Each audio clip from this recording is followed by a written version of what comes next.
There are books we were never meant to read, words spoken in the quiet, recorded by trembling hands, buried beneath centuries of dust and fear. In 1945, near the Egyptian village of Nag Hammadi, a farmer named Muhammad Ali al-Salmon struck something solid while digging in the soft earth. It wasn't stone, it was a sealed jar. Inside, hidden for over 1,500 years, were 13 leather-bound codices, pages written in a forgotten language, texts banned by the early church. Among them, stories of Christ, visions of the heavens, voices of apostles silenced by time. The Gnostics had hidden their wisdom away, knowing it would be hunted. And for centuries, it was. Tonight, we travel deeper than ever before, into the shadowed chambers of another lost teaching, a text believed to reflect the final teachings of Solomon King, mystic, builder of temples, and speaker with angels. They called it the Silent Power, a book whispered about in the footnotes of Apocrypha, buried alongside the words of Enoch and the forbidden apocalypse of Peter. Close your eyes now. Let the world fade to a soft hush. Breathe in deeply. Let your body sink. You are safe. You are held. Let the mystery unfold around you like incense in a forgotten sanctuary. For tonight, we listen not for noise but for silence, not for power but for wisdom. There was a time when wisdom was not shouted, but whispered, when power did not arrive in thunder, but in stillness, and when Solomon the king, to whom the winds obeyed, held in his possession not just treasures of gold, but words far more precious, words now lost, or nearly. The legend begins not in a palace, but in the shadow of silence itself. Some say the text we now call the Silent Power was written by scribes in Solomon's inner court, those charged not with governing, but with listening. Others believe it was compiled by mystics after his death, those who walked the ruins of his throne room, gathering fragments of phrases spoken only in twilight. Wherever it came from, it bore no titles, only symbols, a feather, a stone, a circle pierced by light. Centuries later, the church would burn writings that bore such marks. In 362 AD, Bishop Athanasius issued his famous festal letter, declaring a list of 27 books that alone were to be considered holy. It was the first known canon of the New Testament, and in so doing, it became the fire that consumed the rest. The Apocalypse of Peter, once quoted by Clement of Alexandria, vanished. The Gospel of Mary was buried in silence, and the whispers of Solomon, too strange and too still, were shut away. But wisdom resists burial, and some say fragments of the Silent Power survived, copied in margins, hidden in jars, passed through mystic circles who also revered the Book of Enoch, another text lost to the West, but kept alive in the highlands of Ethiopia and among the scrolls of Qumran. The scrolls found at Qumran, the Dead Sea Scrolls, were discovered in 1947, just 2 years after the Nag Hammadi find. Inside caves overlooking a dry, broken land, hidden chambers revealed psalms, prophecies, and apocalyptic visions. Among them were fragments of Enoch, jubilees, and cryptic wisdom texts. Scholars still debate. What is less discussed is that some fragments mention Solomon, not the king of Proverbs, but the one who summoned angels, who knew the true name of God, who sealed demons not with iron, but with silence. It is this Solomon we seek tonight. The first page of the Silent Power, according to recovered fragments, began not with words, but with an absence, a blank space. Scholars suggest it was intentional, that the silence was the first instruction. Only after a moment of stillness did the text begin.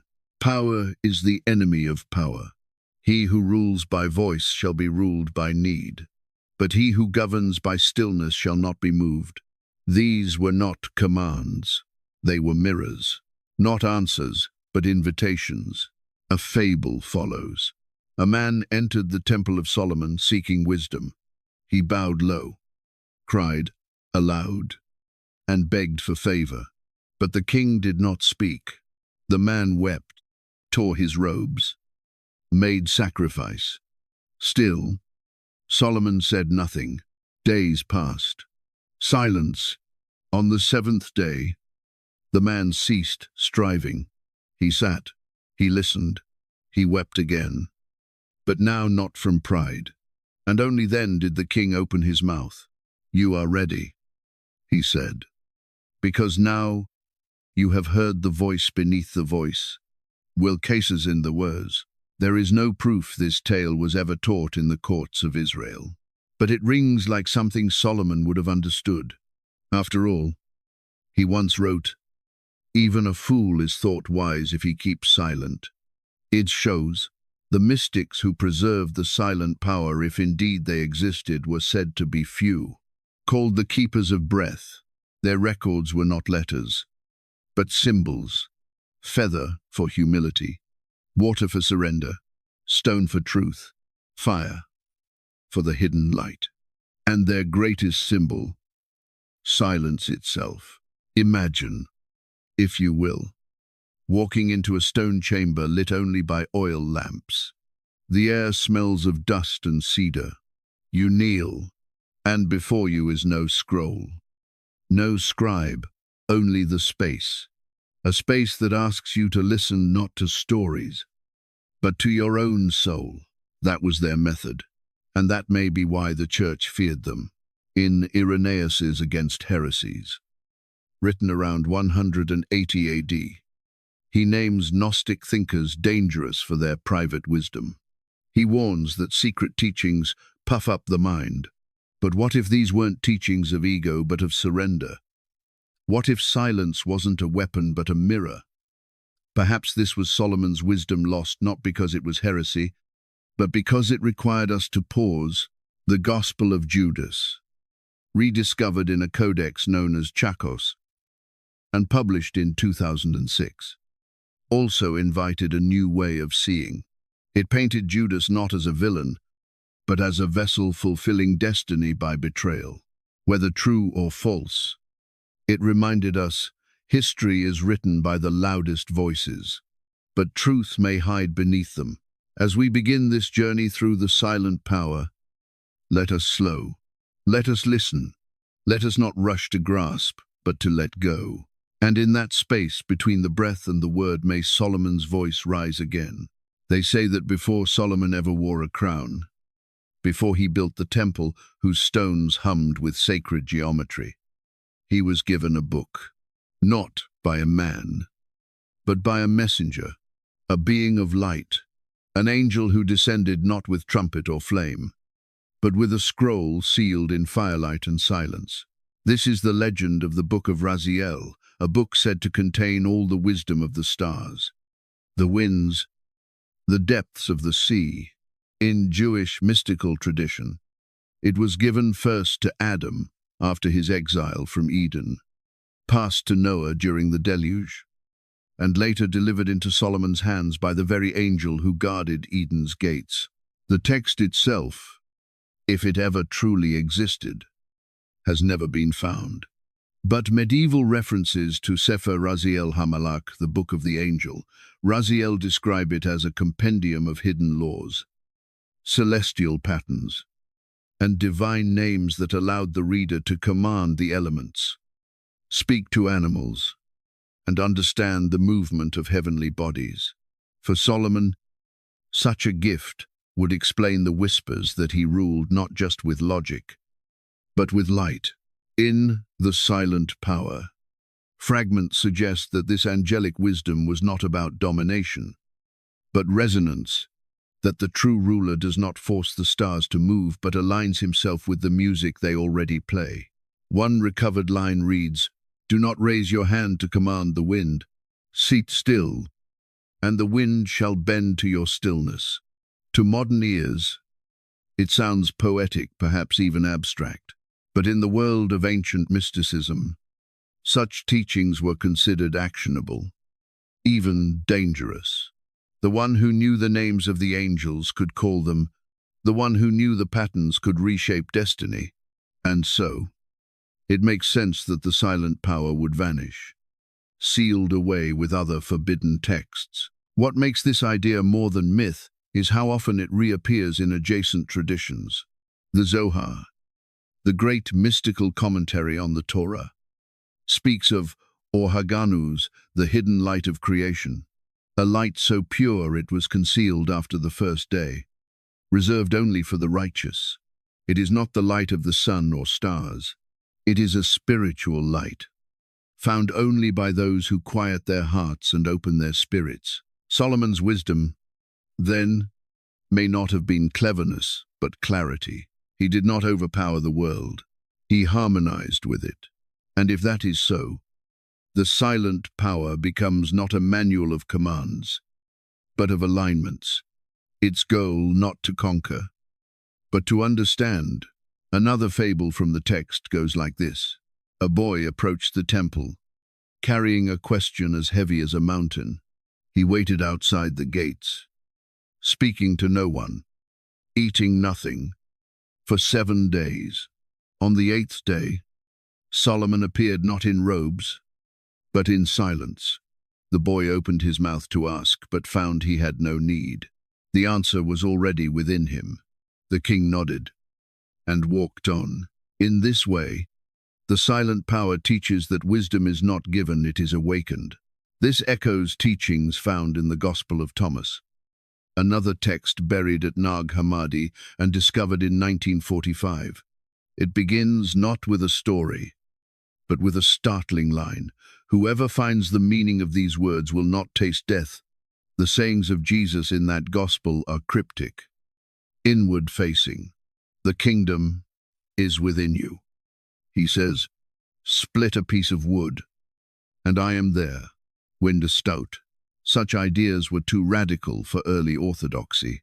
The church needed hierarchy, doctrine, clear boundaries. But Solomon's wisdom and the voices of these suppressed texts suggest something more fluid, more personal, less noise, and more knowing. That's what the mystics of the silent power believed. And if the legends are true, they preserved their scrolls not in gold-covered halls, but in caves, in jars, in memory. The Dead Sea Scrolls, too, speak of this. Among their parchment and papyrus were scrolls not just of scripture, but of strange poetry, apocalyptic warnings, and coded wisdom. One such text, called the Songs of the Sabbath Sacrifice, describes heavenly beings singing in silence, praising God without sound, an image both haunting and beautiful. Could these visions be connected to the silent power? Some scholars think, yes, that a school of thought existed, passed through the generations, always valuing stillness over spectacle. And Solomon, standing at the center of this tradition, becomes more than a king. He becomes a symbol, not of wealth or might, but of union between heaven and earth, spirit and flesh, silence and sound. You begin to see, don't you? This isn't about Solomon alone. It's about you. It's about the wisdom you carry, the one that stirs when all other voices fade, the one that speaks not in commands, but in quiet certainties, in breath, in intuition, in the way your soul leans toward truth, before your mind even knows why. Perhaps that is the angel's true gift. Not a scroll, but a silence that holds meaning, a stillness that teaches. So as you rest now, let yourself listen not outwardly, but inwardly. Let your thoughts drift like smoke. Let the noise of the day dissolve like mist. And imagine, if you can, that you are seated across from Solomon, Not the king on his throne, but the teacher beside the fire. He does not speak. He does not judge. He waits.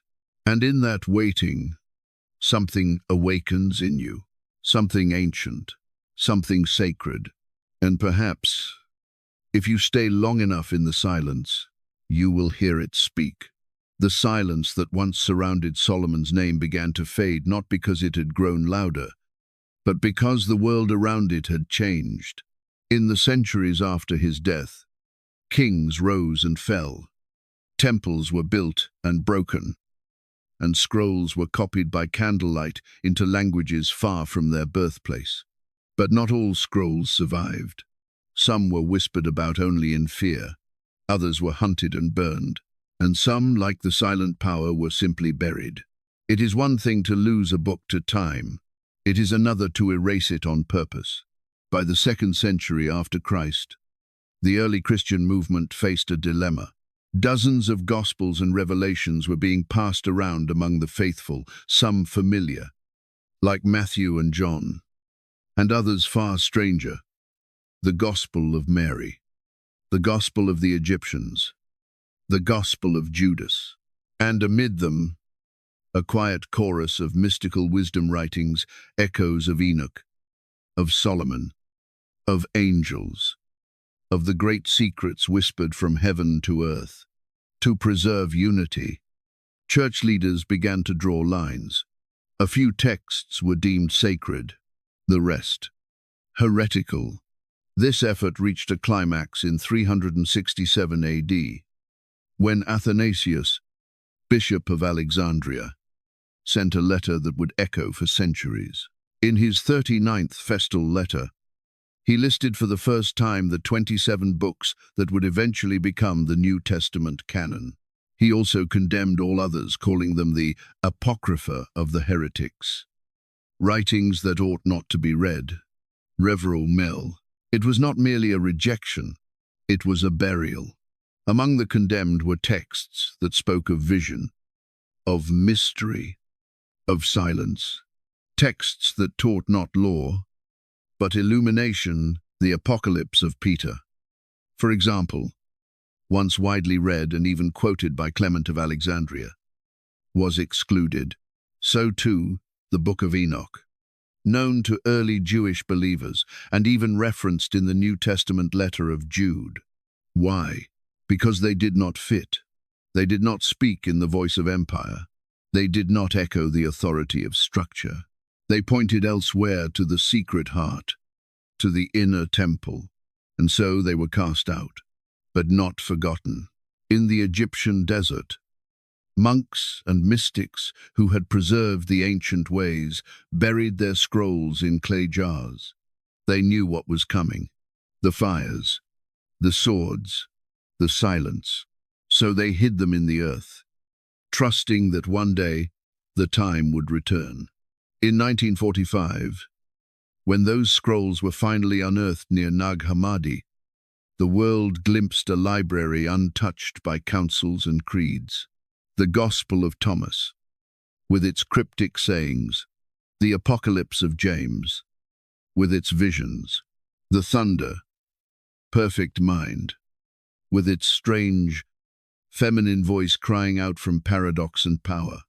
And there, among other lost voices, were fragments that scholars still struggle to classify. One parchment bore the symbol of a crown encircled by a flame, a mark, some link to the wisdom schools of Solomon. The text, nearly illegible, spoke of a king who ruled by forgetting, who found power not in control, but in release. It spoke of a stillness greater than speech, of a silence that opened the heavens. It sounded like the silent power. Could it be? We cannot say for certain, but the themes echo across centuries. In the Dead Sea Scrolls, recovered 2 years after Nag Hammadi, similar ideas appear: visions of heavenly light, angelic teachers, and secret knowledge revealed only to the humble. One scroll, known as the Instruction, teaches, Seek wisdom where it may be found, but keep silence before the light. Don't game, even in the Zohar, the central text of Kabbalistic mysticism. Silence is sacred. It teaches of the hidden light concealed after creation, that the truest name of God is unspeakable not because it is forbidden, but because it is infinite. This is the kind of wisdom the early church feared, not because it was evil, but because it was uncontrollable. It did not point to buildings, but to breath, not to bishops, but to being. It could not be held in doctrine. It lived in silence. The silent power, if real, was likely preserved by those who believed that truth was not delivered in thunder, but in the still small voice Elijah heard on the mountain, the same voice Solomon might have followed when he asked not for riches or revenge, but for wisdom. And what was wisdom? To him, not information, not logic, but something deeper, an awareness, a presence, a listening. In the modern world, we often think of silence as absence, as void, but in the ancient world, silence was space. It was where the divine entered.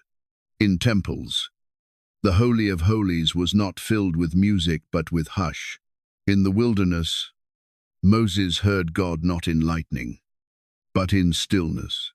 And so the wisdom that was buried was not forgotten because it lacked strength. It was forgotten because it lacked volume.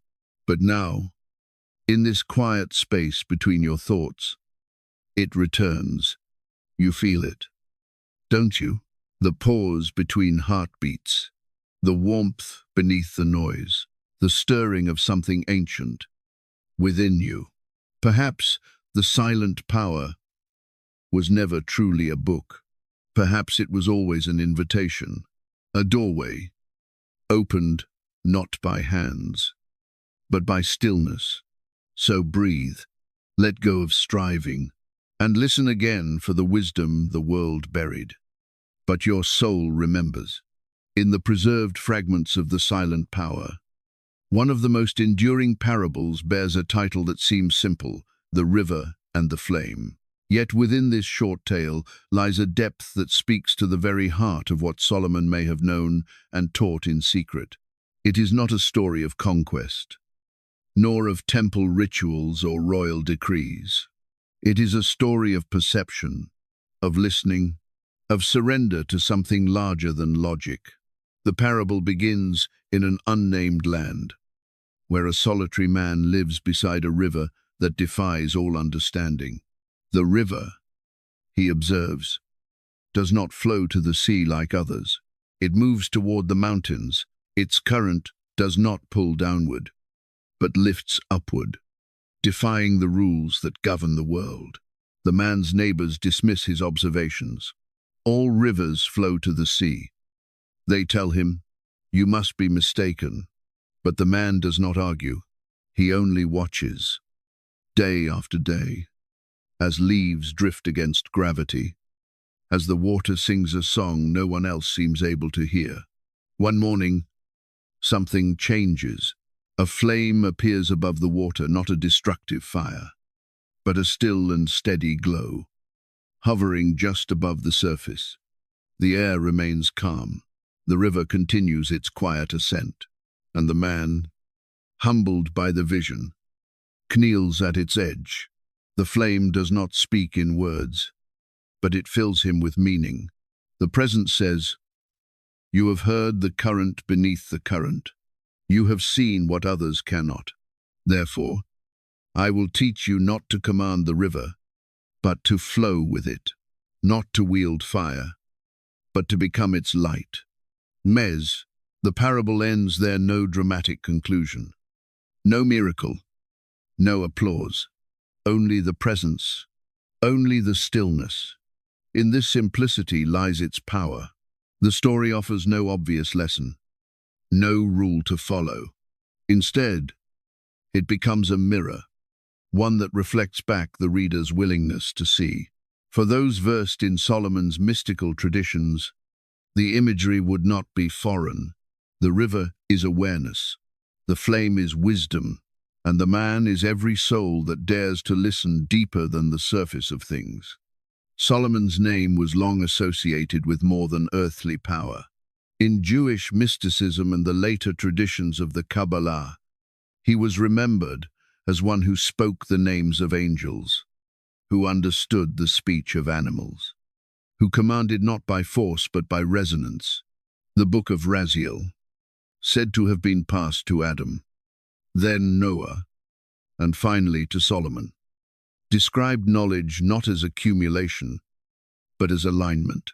One line from the Raziel tradition reads, "He who listens to the stars need not move them, they move with him."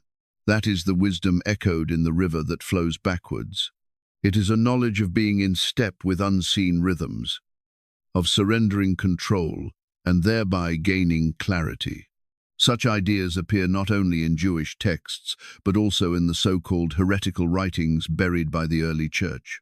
The Gospel of Judas, unearthed from the Codex Chacos and published in 2006, speaks of secret teachings Jesus gave only to those willing to hear beyond appearances. The Gospel of Thomas, found at Nag Hammadi in 1945, opens with the startling promise, "Whoever finds the meaning of these words will not taste death."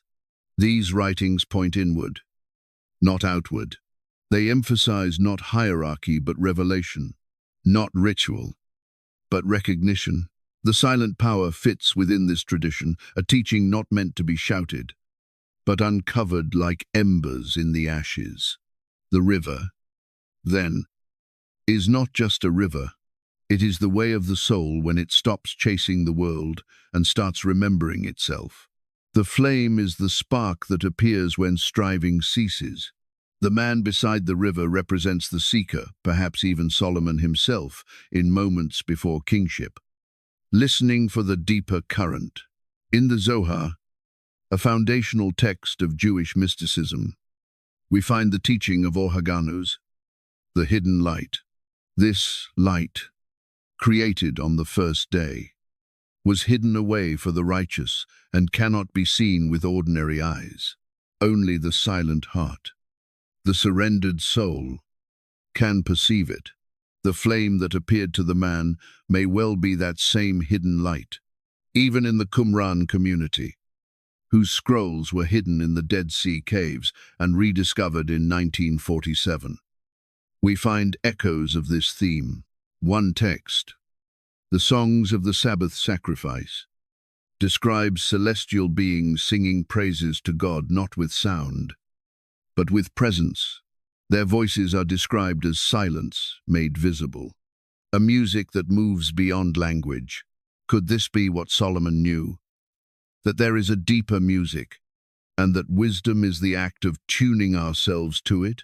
As you lie here, listening now with eyes closed and breath slowed, imagine yourself sitting beside that river. You do not understand it at first. The world has told you that rivers only move one way, that flames must burn, that silence is emptiness. But here, in this place beyond logic, the water lifts, the flame glows without heat, and the silence is not empty, it is alive. You do not speak, you do not strive, you only watch. And in that watching, you begin to feel something shift inside you. Perhaps you, too, have spent your life swimming against the current, believing that progress comes through pressure, that meaning must be seized. But here, in the tale of the river and the flame, another way is offered, one that does not demand answers, one that does not raise its voice. The silent power teaches that transformation does not begin with effort. It begins with awareness, with a stillness that burns like light, with a current that rises like breath. You do not control it. You join it. Tonight, rest beside that river. Let it carry you upstream, not toward effort, but toward origin. Let the flame light your heart, not with fire, but with presence. and know that in the silence you carry, in the mystery you do not solve, there is something ancient, stirring, not loud, not obvious, but eternal. There is a story, rarely spoken and never written in Scripture, that Solomon once descended into a cave beneath the foundation stone of the temple, not to hide, not to pray, but to listen. The tale is preserved only in obscure fragments, lines scrawled in the corners of mystical texts, echoes found in the Midrashim, whispered in the language of symbol. They speak of a chamber beneath Jerusalem where the wind itself was said to teach, where no fire burned and no scribe wrote, but where wisdom lived in the movement of air and the silence between each breath. The cave, as the story tells it, was hidden beneath the Holy of Holies. But unlike the gilded temple above, it was dark, natural, ancient, carved not by human hands but by time.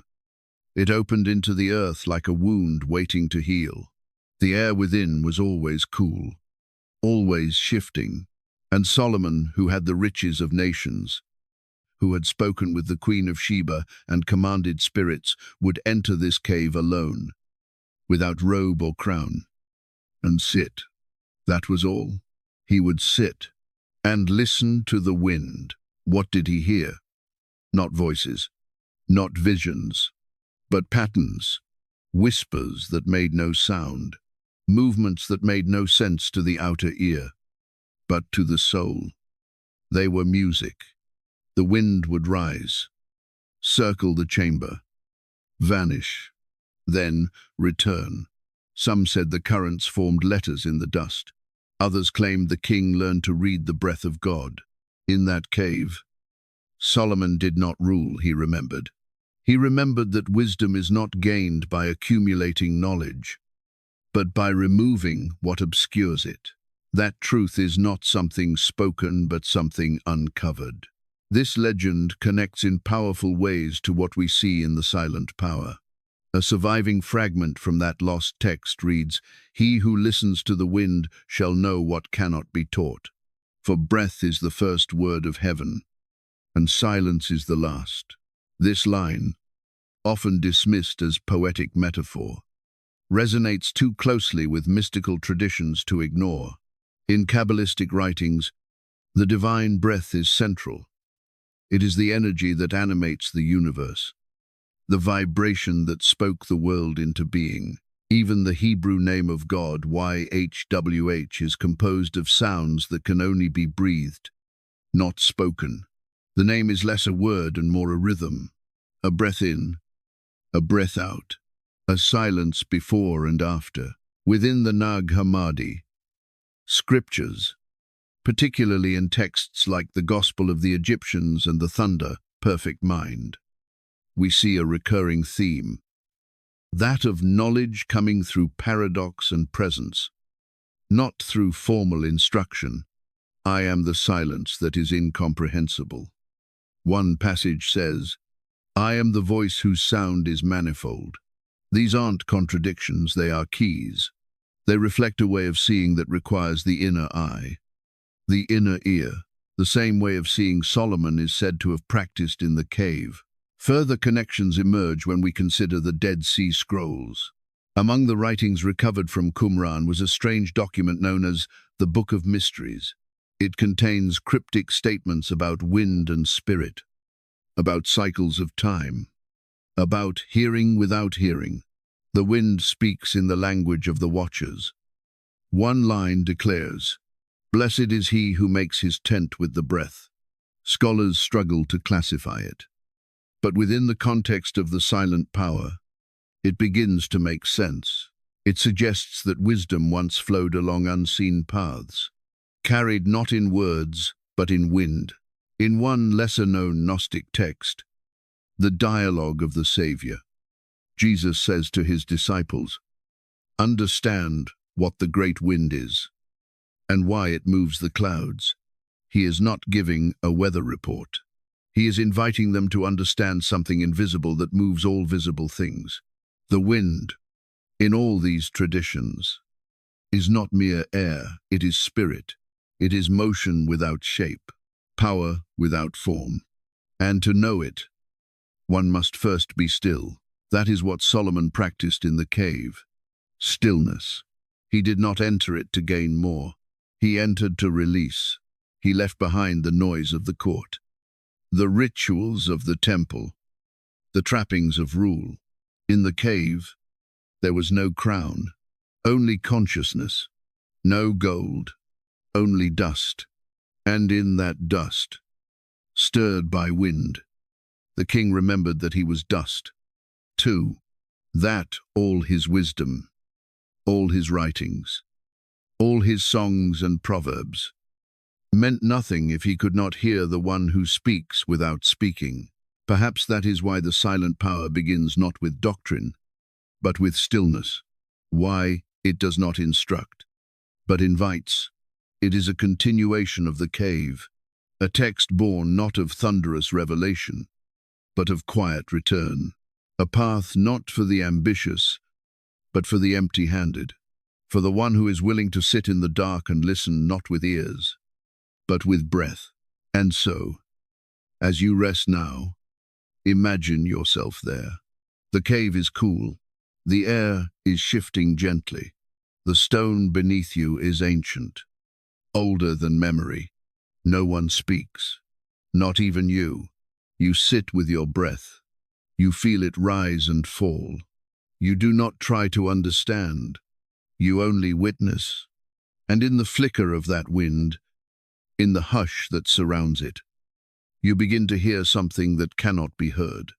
The language of the watchers, the sigh of creation, the voice of the divine, clothed not in fire but in breath. You are not asked to believe, only to be. You are not commanded, only invited. And if you can be still enough, long enough, you may yet find your way back to the cave, not beneath the temple, but within yourself. There is a moment in the Hebrew scriptures, quiet and nearly overlooked, where a prophet meets God, not in fire, not in storm, but in a whisper. Elijah has fled to a cave, broken and exhausted. He has witnessed miracles, called down fire from heaven, defied kings, and yet he trembles, afraid and alone, asking for death. In that dark place, God tells him to stand on the mountain. First comes the wind violent, tearing through the rocks. But God is not in the wind. Then an earthquake shakes the ground. Still, God is not there. Then fire blazes, but again. Silence. Only after all these forces pass comes a sound so small. It barely qualifies as sound at all. A still small voice, as many translations put it. Or, more literally, the sound of thin silence. It is in that silence that God is present. This moment is not just a turning point in Elijah's story, it is a key to all hidden wisdom. And in the scattered remnants of the silent power, we find the same idea echoed again and again. One fragment reads, "The voice of heaven is not heard with the ear, but with the waiting." Another says, "He who speaks loudly cannot hear the door when it knocks." These are not proverbs in the conventional sense. They are riddles that point beyond language toward presence, toward attunement, toward a way of listening that does not involve sound at all. Solomon, whose name in Hebrew is rooted in shalom, peace, was said to have mastered this kind of listening. He was not merely wise because of what he knew. He was wise because he knew when not to speak. This is seen in the earliest tales of his reign, when he resolved disputes not by shouting down his subjects, but by discerning truth hidden beneath the surface. But what of his private wisdom? What of the teachings that never made it into the official books? In The Silent Power, Solomon is portrayed not as a teacher giving answers, but as a guide who leads others back to their own inner silence. One tale tells of a disciple who comes to Solomon with a question about judgment. "How shall I know what is right?" the young man asks. Solomon does not answer. A day passes. Then two. On the third day, he leads the disciple to a shallow pool. "Sit," he says, "and listen." The disciple waits. Nothing. No revelation. No wisdom. Just the sound of wind in the trees. The trickle of water. After hours, the young man begins to hear something else, the racing of his own thoughts. His pride, his fear, his assumptions. As he continues to sit, those voices grow quieter, until finally, there is only stillness. And in that stillness, the answer rises not from Solomon, but from within. The student weeps, and the king says, "Now you are ready, for now you have heard the voice that whispers beneath all things." Such stories may not appear in canonical texts, but their essence resonates throughout the Apocrypha. The Gospel of Thomas, for example, repeats a nearly identical theme. "If you bring forth what is within you, what you bring forth will save you." This is not about intellectual knowledge. It is about uncovering, about peeling away the noise that blinds us to what is already present. In the Zohar, 2, we are told that wisdom is hidden in the silence between the letters of Scripture, not just in the letters themselves. What is not said, what is left in stillness, holds the deepest truths, even among the Dead Sea Scrolls, where rules and laws are preserved in painstaking detail. There are glimpses of this inward turn in the Hodayot, or thanksgiving hymns. One writer speaks of the Lord as the one who taught me in the secret place of silence.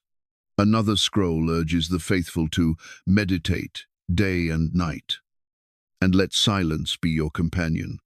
These words were not written for rulers or priests. They were written for seekers, those who longed for something deeper than rituals, something quieter than doctrine. The silent power may have been crafted for such souls, not as a book to be preached from pulpits, but as a companion for those wandering through inner deserts. Its wisdom does not demand obedience. It invites encounter. And its greatest teacher is not the written word, but the unspoken presence beneath it. That whisper of something more, that voice that calls in the quiet. You've heard it before, haven't you? In the moments between waking and sleep, in the spaces where grief lingers but does not speak, in the beauty that makes you breathless, not because of what it says, but because of what it holds. That, too, is the voice, the one Elijah heard on the mountain, the one Solomon heard in the cave, the one you are hearing now, not in my words, but in the spaces between them. As you lie here, allow yourself to drop beneath thought, beneath expectation. Don't reach for meaning. Let it come to you. Let your breath be slow. Let your body be heavy. Let your spirit become quiet. And listen, not for words, not for answers, but for presence. The voice that whispers in silence is not trying to teach you something new. It's helping you remember something ancient, something your soul has always known. You are not empty. You are not broken. You are simply full of noise. And in this moment, the noise is softening. The water is clearing. The wind is still. The voice is waiting. And all you need to do is listen. In the days before the flood, the ancient texts speak of a different kind of wisdom, one not given by God, but stolen. The Book of Enoch, long hidden from Western Bibles but preserved in the Ethiopian canon and found in fragments among the Dead Sea Scrolls, tells of a race of celestial beings called the Watchers. These angels, once loyal to the heavens, descended to earth and gave humanity secrets it was not ready to hold. They taught men the art of war, the cutting of roots, the signs of the stars. They taught women enchantments, the beautifying of the eyelids, the knowledge of metals. But what they did not teach was stillness. What they gave was loud, bright, and hungry. And in the wake of their revelations came chaos. It is easy to confuse knowledge with wisdom. The watchers brought the former, but not the latter. Theirs was the kind of power that dazzles the eyes and inflates the heart. In contrast, the silent power reminds us of a different path. One fragment reads, "The loud teacher fills the ears, but empties the soul. The silent one leaves the soul full and the ears at peace." Solomon, in this vision, stands not among the watchers, but apart from them. He is not a bringer of secrets to be consumed, but a guardian of truths that must be earned. His wisdom is not imposed, but invited. The danger of the watchers' teachings was not merely in what they revealed, it was in how they revealed it. Without preparation, without humility, knowledge becomes a weapon. That is why the early mystics, even those who treasured Enoch's visions, also revered silence. They knew that power without stillness leads to ruin. In the Zohar, the soul is described as a candle. If fed too much oil too quickly, it flares and dies. But tended patiently, it becomes steady light. Solomon's legends often place him at the boundary between these two worlds.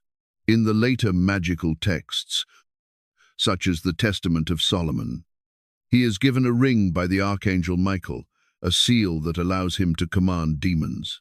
Yet even in those stories, he is not drunk with control. He listens, he questions, he seeks understanding. He binds spirits not with rage, but with words. And in the silent power, his authority is even gentler. One parable tells of a man tormented by voices, inner demons, that shout lies into his ears. He begs Solomon to silence them. The king does not rebuke the spirits. He simply tells the man, "Go to the edge of the water and be still. Say nothing, and they will lose interest." The man obeys. He sits. He listens. And the voices, finding no echo, vanish. This is not the kind of solution we are trained to expect. It is not triumphant. It is not dramatic, but it is powerful. It teaches that evil cannot always be conquered by force, but it can be uninvited through stillness. That is a different kind of strength. A quieter one, but perhaps a truer one. The early church, struggling to define orthodoxy, rejected many of these ideas. The mystical texts were too fluid, too unpredictable. The power of the watchers was deemed dangerous, and rightly so. But in the process of suppressing them, the path of Solomon's gentle wisdom was also obscured. When Athanasius condemned the non-canonical texts in his 367 AD festal letter, he wasn't just silencing heresy, he was silencing mystery. The Book of Enoch, the Gospel of Thomas, and perhaps even the silent power were buried not because they were evil, but because they could not be controlled. But wisdom is not meant to be controlled. It is meant to be followed. You feel that, don't you? That pull away from noise, from the performance of knowing, towards something quieter, more enduring. The world often teaches that strength is domination, that to be powerful is to be heard. But Solomon whispers differently. The silent power whispers differently. It says, true strength is not in being louder than your enemies, but in needing no enemy at all. The Dead Sea Scrolls reinforce this vision.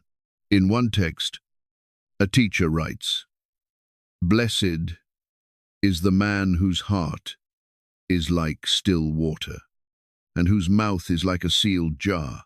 For when the storm rises, he will not be shaken." These words were not shared from pulpits. They were copied in secret, hidden in caves, and preserved for generations who would understand. for those like you who do not fear silence. Even the Gospel of Judas contains a strange reflection of this idea. In that controversial text, Jesus laughs not to mock, but to reveal how little the world understands. He tells Judas, "You will exceed them all, for you will sacrifice the man that clothes me." Scholars debate the meaning, but within the framework of mystical thought. It points to the shedding of form to reach essence, to listen beyond the noise, to unmask the soul. Solomon, too, was a man clothed in many layers, king, builder, judge, pute, but beneath it all, he was a listener, a keeper of silence, a man who, when all voices fell away, still knew the shape of truth. That is why the silent power matters, not because it dazzles, but because it remains. As you rest now, think of the watchers not as demons, but as mirrors. They represent the temptation to know without becoming, to speak without listening. But you, like Solomon, are offered another way, a slower way, one that passes through silence and returns through stillness. Let that silence surround you now. Breathe deeply. Let go of the noise you've carried. You do not need to command the darkness. You only need to stop feeding it. The watchers taught power, but Solomon teaches peace. And in that peace, you will find what cannot be stolen, because it was never outside you to begin with. There is a quiet tale in the fragments of the silent power, a parable that speaks not of kingdoms or angels or demons, but of a single object, simple, reflective, and impossible to lie to. They called it the Mirror of Solomon, not a mirror of polished silver or burnished bronze, but one made of still water, framed by silence, buried deep within the inner court of the soul. According to the story, those who looked into it did not see their face. They saw their truth. In the tale, a king seeks to test his sons, not with battles or riddles, but with a mirror. Each son is asked to look into it and describe what he sees. The first sees glory himself in golden armor, praised by the crowds. The second sees judgment, a great throne from which he casts down his enemies. The third sees nothing at all and assumes the mirror is broken. But the youngest son, quiet and slow to speak, gazes into the surface and weeps. When asked what he sees, he says, "I see a stranger wearing my face. I see who I have become and who I have failed to be." And to him, Solomon gives the crown not for his strength, but for his sight. This parable, though absent from canonical texts, holds a truth that echoes through the ages. For what is wisdom, if not the courage to see oneself clearly? What is power, if not the strength to face that truth without turning away?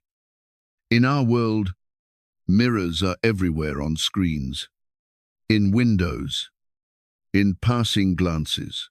But the mirror described in the silent power is different. It does not reflect the surface. It reflects the soul, and few are willing to look. Solomon himself wrote in Proverbs, "As water reflects the face, so one's life reflects the heart." But the silent power takes this further.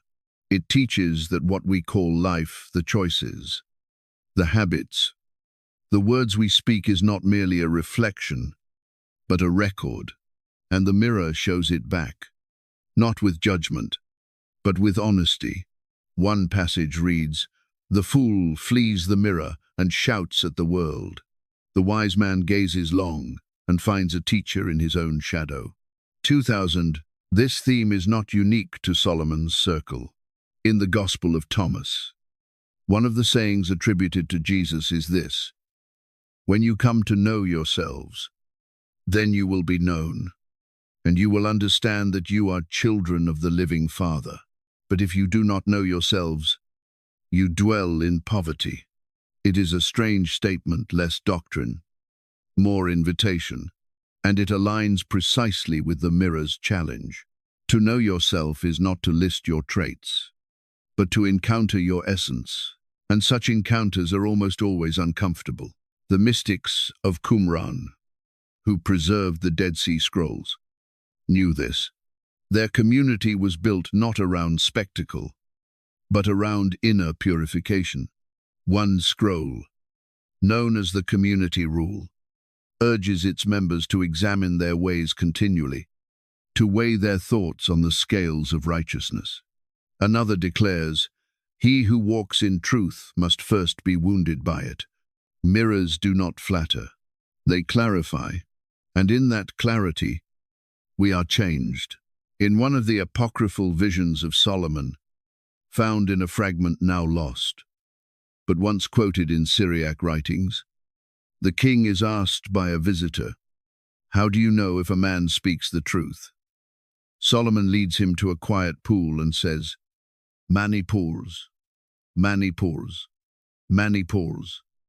Ask your question aloud, then be still." The visitor does so.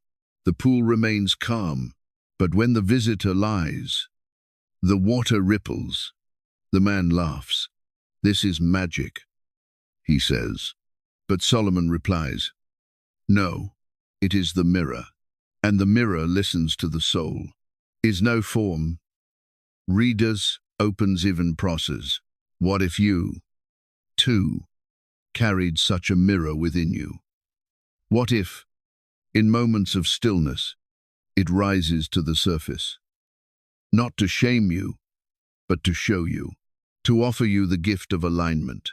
For that is what the silent power suggests, that clarity is a form of grace, that to see one's faults is not failure, but freedom. The mirror punishes no one. The text says, "It waits until you are ready." Mender, as you lie here, in quiet stillness. Consider this, there is a mirror between your thoughts.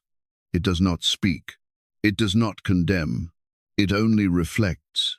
What does it show you? A restless heart? A soul weary of pretending? Or perhaps something gentler, a glimpse of the person you were meant to be?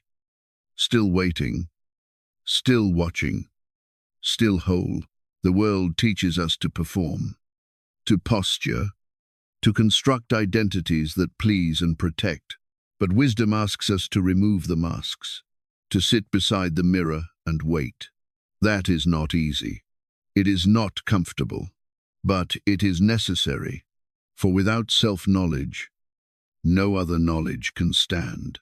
In the Zohar, it is said that every soul contains a hidden chamber called the Heichal Hanistar, the concealed sanctuary. It is there, and only there, that God meets us face to face. And the way to this chamber is not through effort or intellect. It is through truth, through silence, through reflection. You do not need to speak now. You do not need to fix or justify. Just be still. Let the mirror rise. Let it show you what is, without fear. And remember, what it reveals is not your judgment. It is your beginning. There is a legend quietly passed through the margins of mystical writings that Solomon had 7 sons, not of the flesh, but of the spirit. They were not heirs to his throne, nor seated at his table, but students, wanderers, dreamers. Each one was drawn to his wisdom in a different way. Each one asked a question, and each one received a different silence in return. This parable, titled The Lost Sons of Wisdom, survives only in fragments, but its meaning is preserved in the rhythms of deeper truths. It begins with the king seated beneath an olive tree. Long after his public duties have faded, the sun is low, the birds quiet, and the 7 sons approach. The first son is bold, proud, clothed in confidence. He kneels and says, "Teach me to conquer." And Solomon says nothing. The second son is clever, carrying scrolls and diagrams. "Teach me to calculate the future," he says. Solomon says nothing. The third son is fearful, eyes darting. "Teach me to protect myself." The fourth is sorrowful. "Teach me to forget." The fifth ode, eager. "Teach me to speak so all obey." The sixth, weary.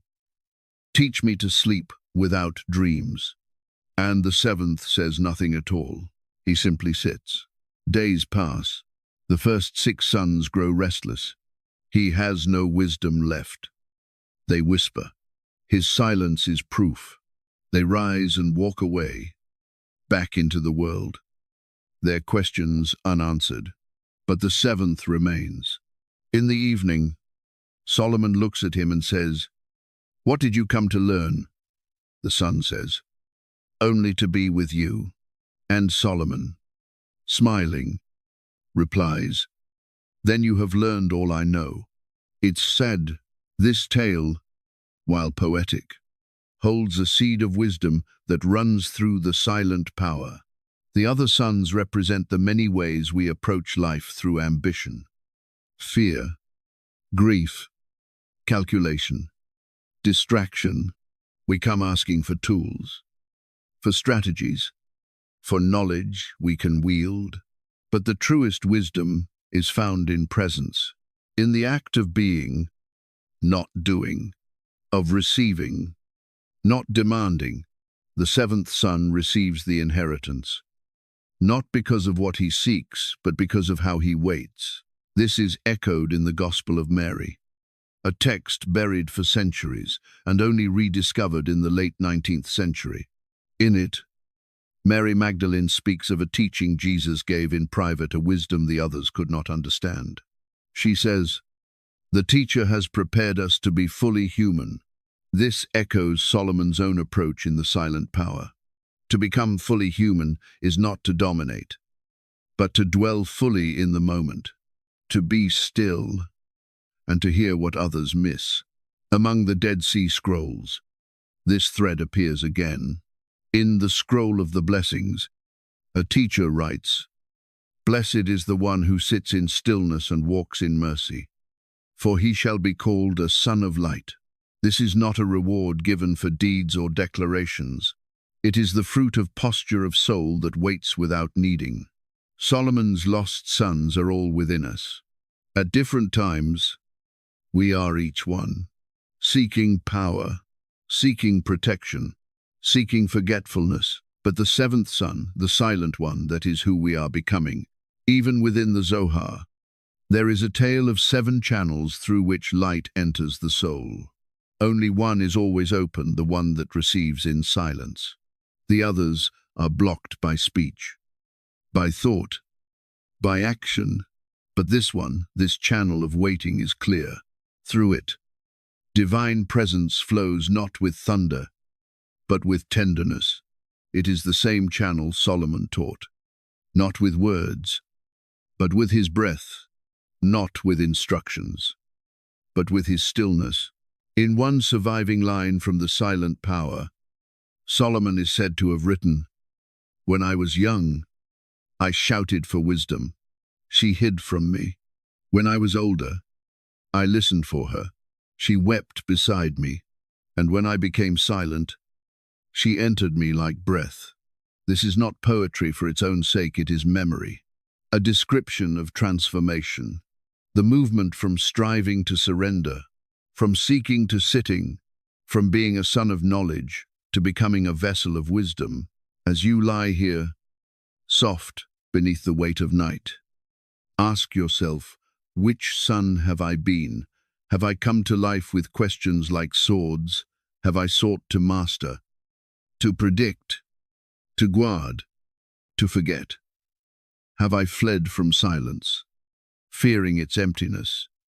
And could it be that silence was never empty but waiting?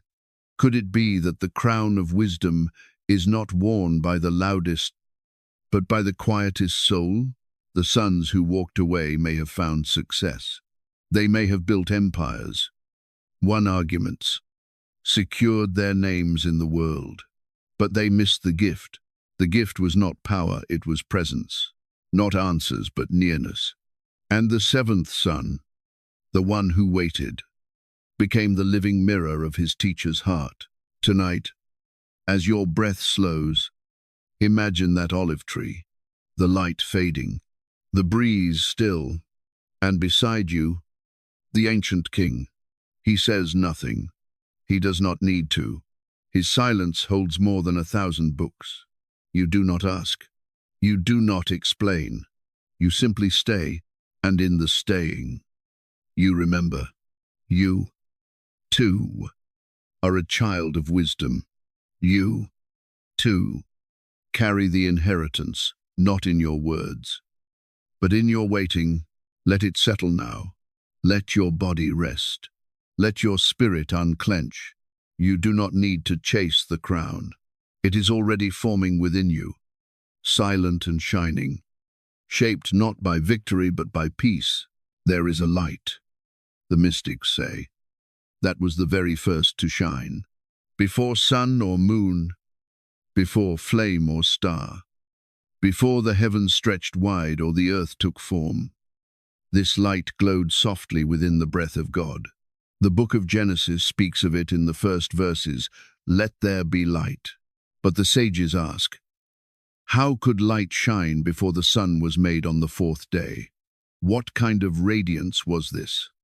The Zohar answers with a phrase whispered across centuries, or Haganuz, the hidden light, concealed not because it was lost, but because it was sacred, hidden not from creation, but for it, reserved for the righteous, kept apart until the soul was ready to see it. In the silent power, this concept is not explained in theory, but described through experience. One passage tells of a traveler who wanders for years seeking the light of God.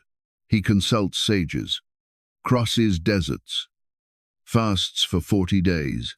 Still, he sees only shadows. One night, exhausted, he collapses inside a cave. There is no fire, no torch, no starlight, only a darkness so complete it feels alive.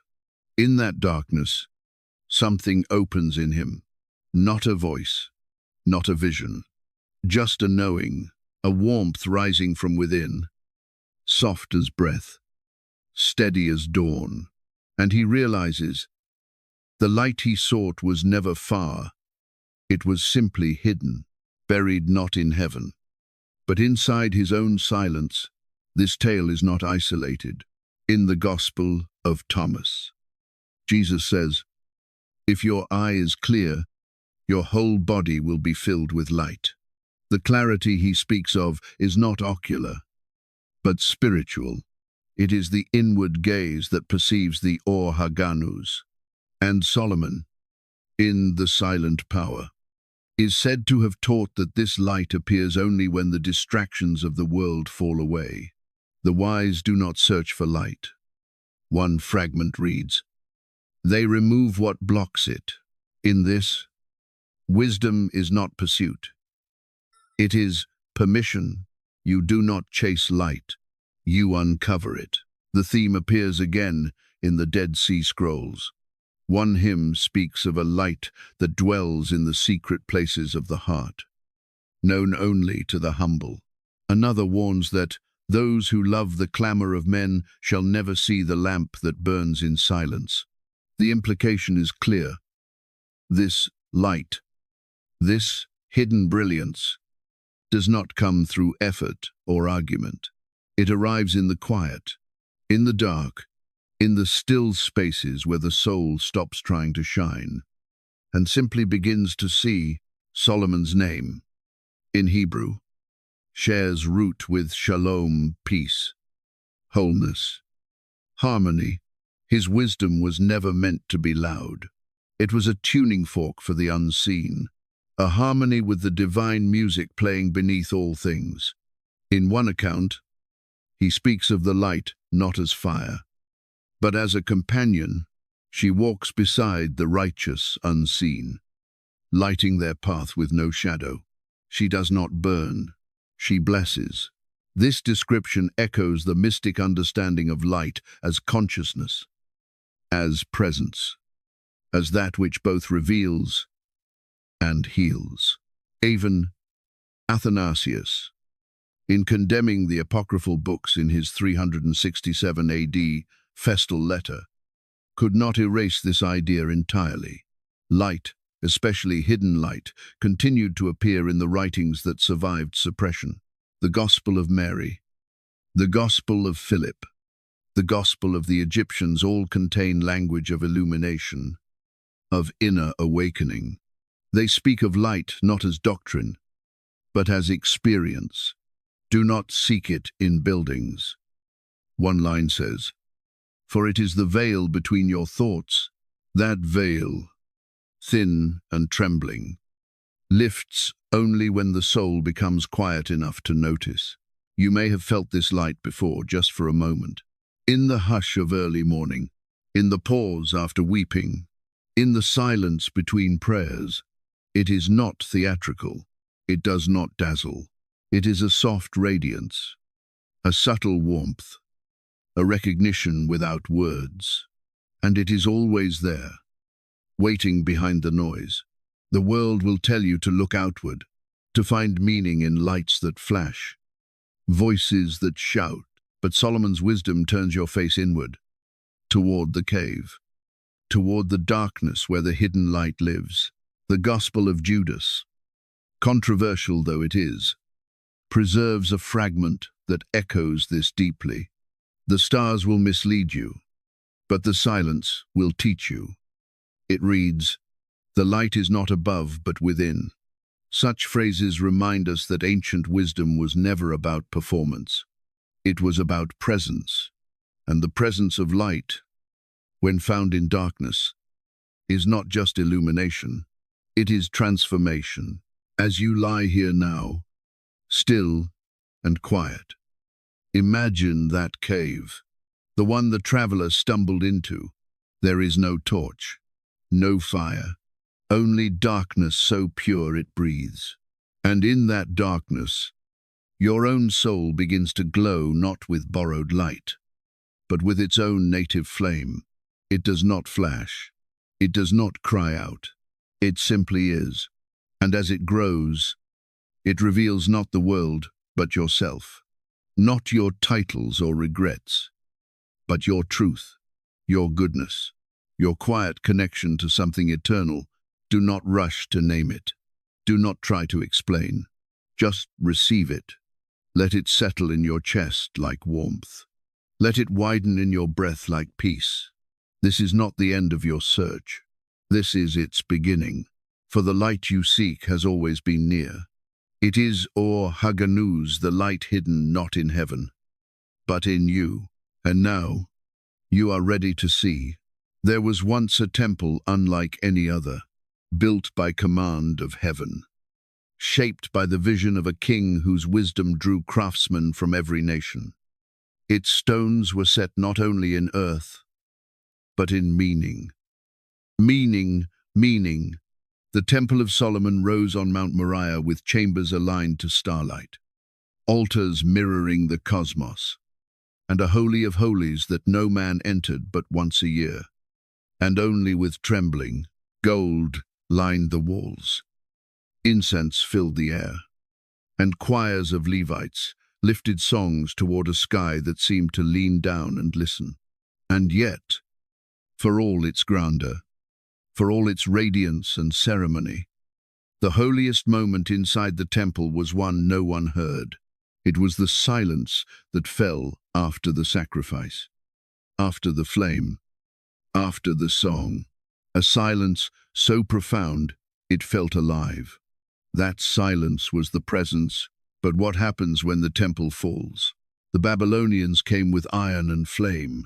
In 586 BCE, Jerusalem's walls were breached, its palaces reduced to ash, and Solomon's temple, his offering of geometry and gold, was torn down stone by stone. The Ark of the Covenant vanished. The priests were slain or taken. The choirs stopped singing, and the silence that followed was not sacred. It was hollow. The people were dragged into exile. Their psalms turned into laments. By the rivers of Babylon, they cried. We sat and wept when we remembered Zion. It seemed that the silence of God had become absence, but the silent power tells a different story. In one of its surviving fragments, Solomon is said to have foreseen the temple's destruction. This house is not my wisdom, he wrote. It is only a shadow. If the stones fall, let the silence remain. For where silence is, I shall be. This teaching reframes everything. The temple was not the source, it was the vessel. The silence was not the absence, it was the essence. And even when the vessel broke, the essence remained. This echoes the teachings found in the mystical texts of the Dead Sea Scrolls. One scroll describes a future priesthood, not of bloodline, but of breath. Who would carry the temple within them?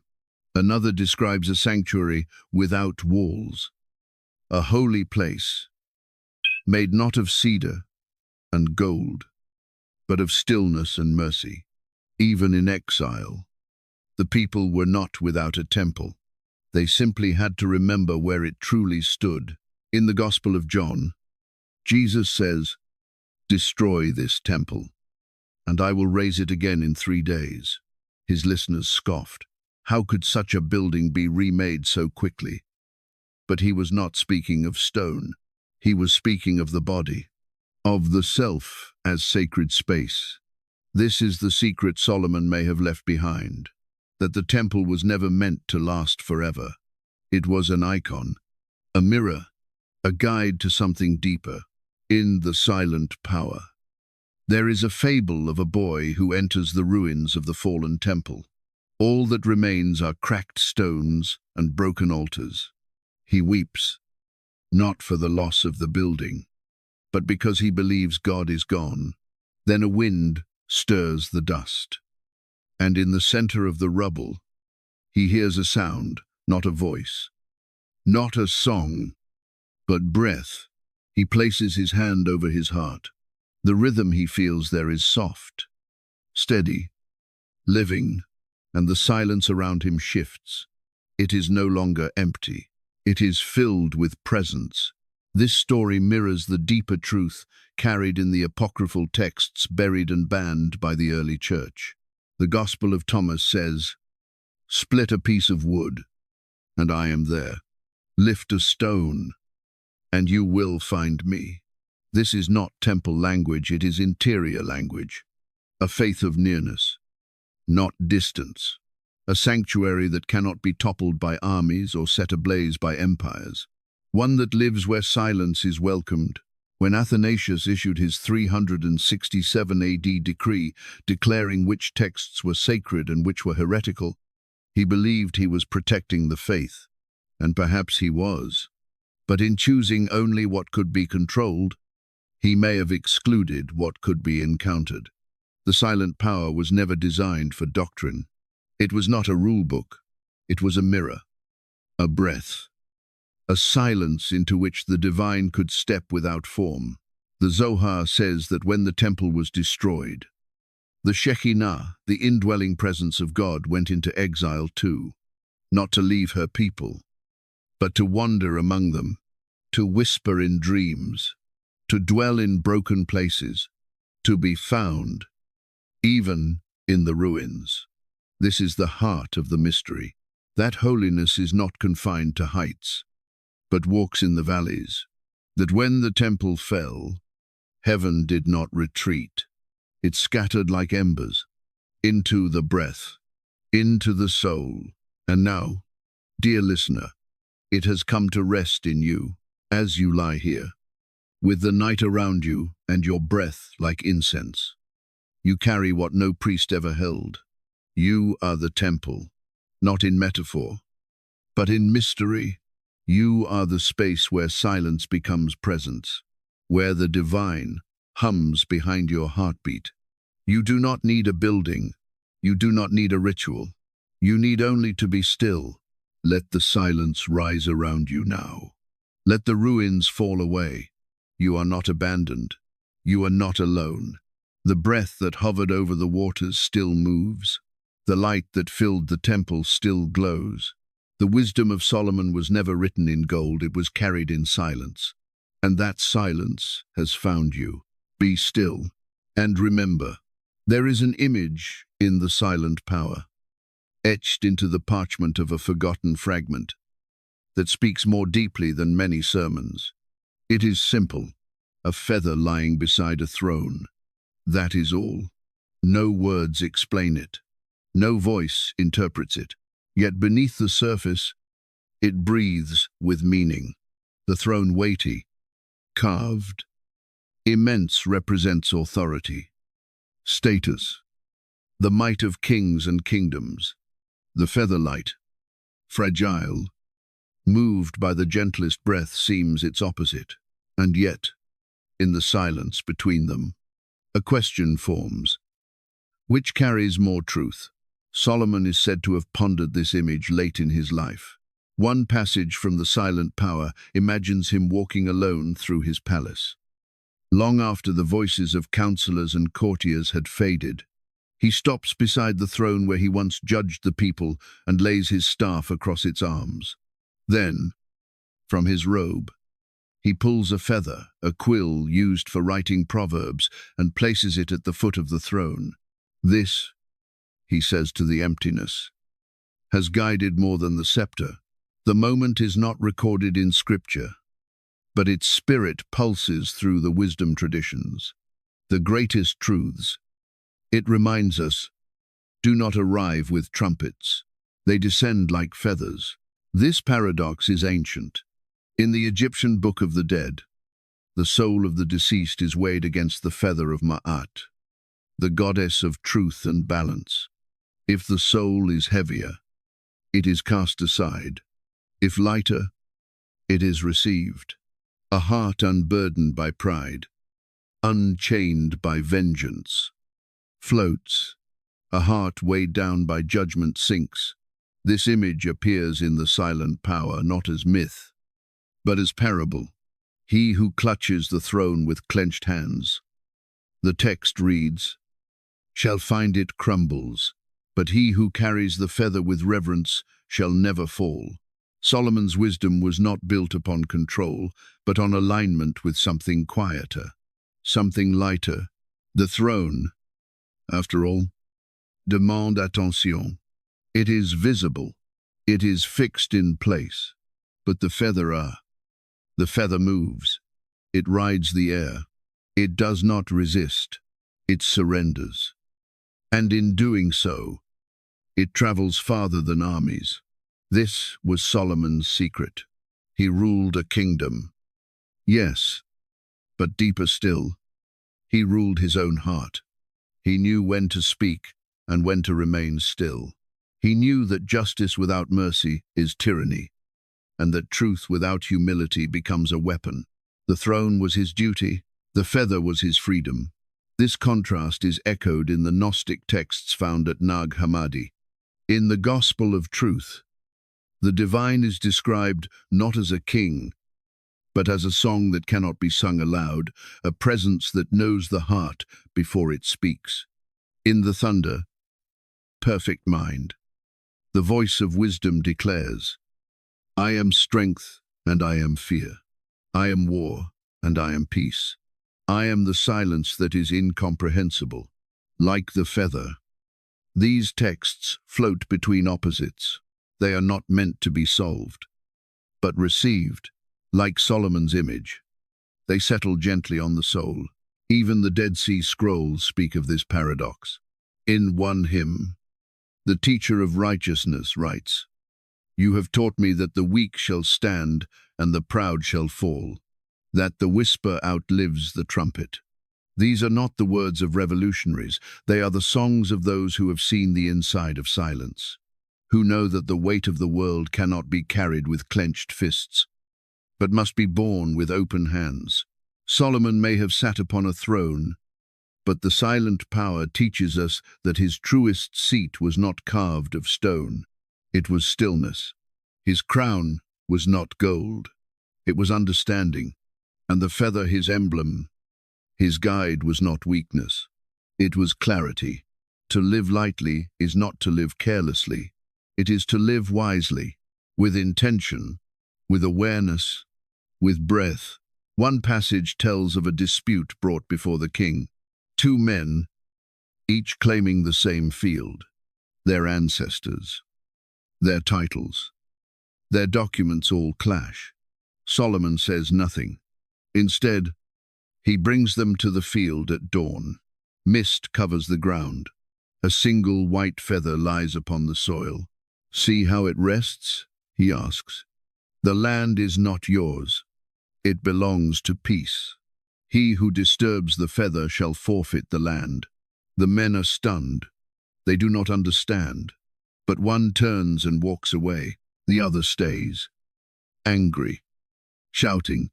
Wind rises. The feather lifts and drifts toward the man who left. Solomon nods. There is your answer. Justice, in that moment, was not enforced. It was revealed. This is the kind of justice the silent power offers, not a code, but a compass, not a decree, but a discernment. It is why such texts were silenced. The world prefers thrones. Thrones can be guarded. Thrones can be feared. But feathers? Feathers slip through cracks. They defy order. They speak to the child, the widow, the wanderer. They cannot be controlled. And so, they were buried. As you lie here now, let the image settle in your mind. The feather and the throne, one heavy, unmoving, demanding. The other light, quiet, true. Which do you carry in your heart? Which do you chase? Which have you trusted? Perhaps the time has come to let go of the throne, of the need to be right, to be first, to be powerful. Perhaps it is time to carry the feather, to follow the breeze, to become weightless in your truth. The path of the feather is not easy. It asks you to release what you thought made you strong. But in its softness, it reveals something deeper, that the soul, unburdened, can rise, that the heart, when stilled, can hear, and that wisdom, when it comes, does not arrive with thunder. It lands gently, and it stays.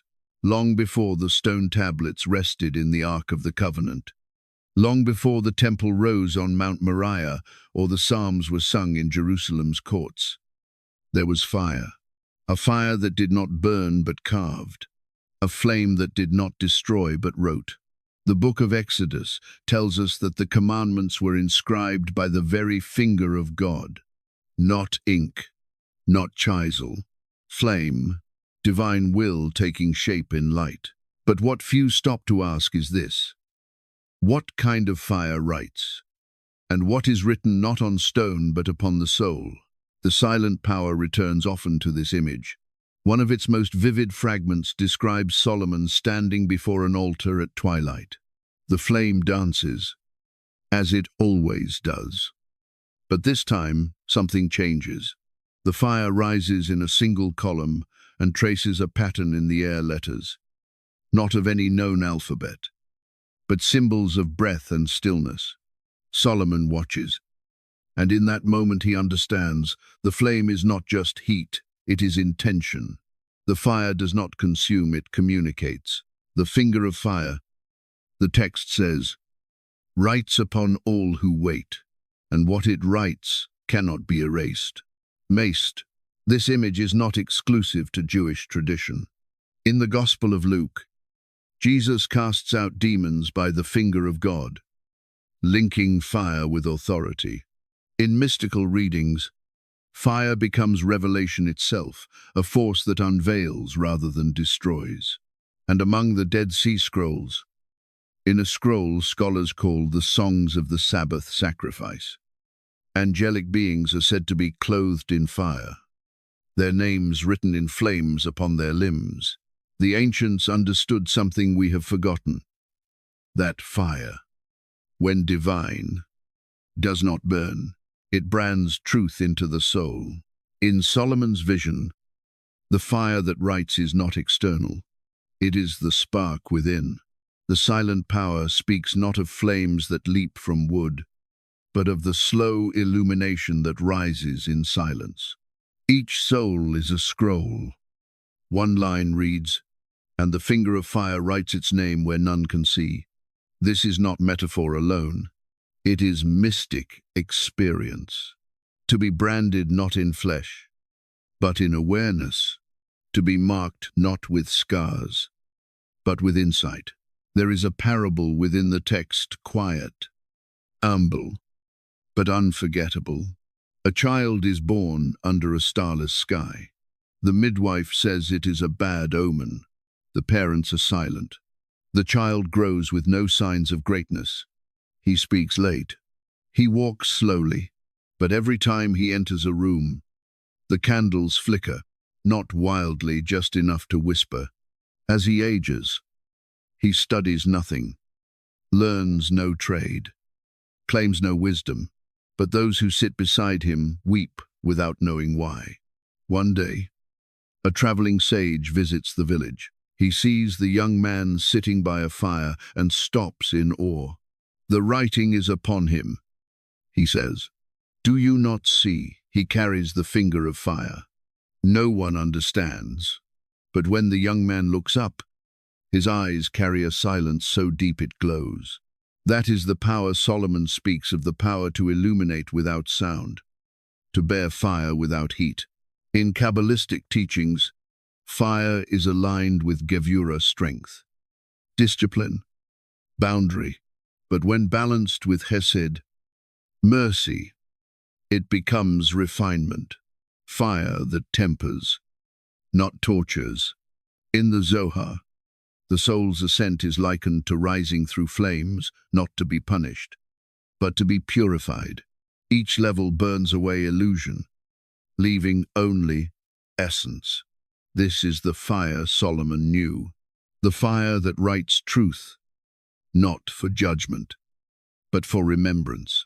One passage in the Silent Power describes the act of prayer not as speech, but as flame. When the soul prays, it glows. The text says, when it surrenders, it burns, and in its burning, it is written upon.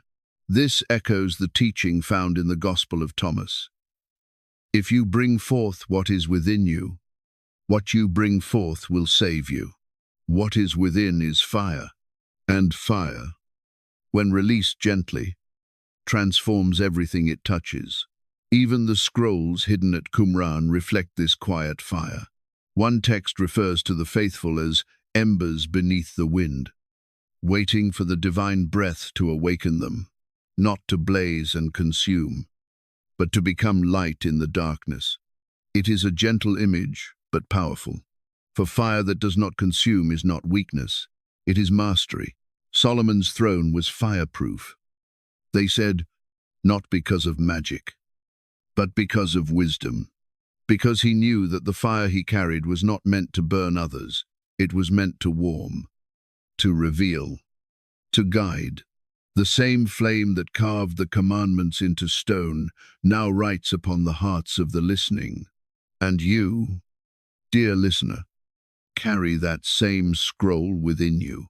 Tonight, as your body softens and your breath slows, imagine the flame, not a roaring blaze, but a steady flicker. It is within your chest. It has always been there.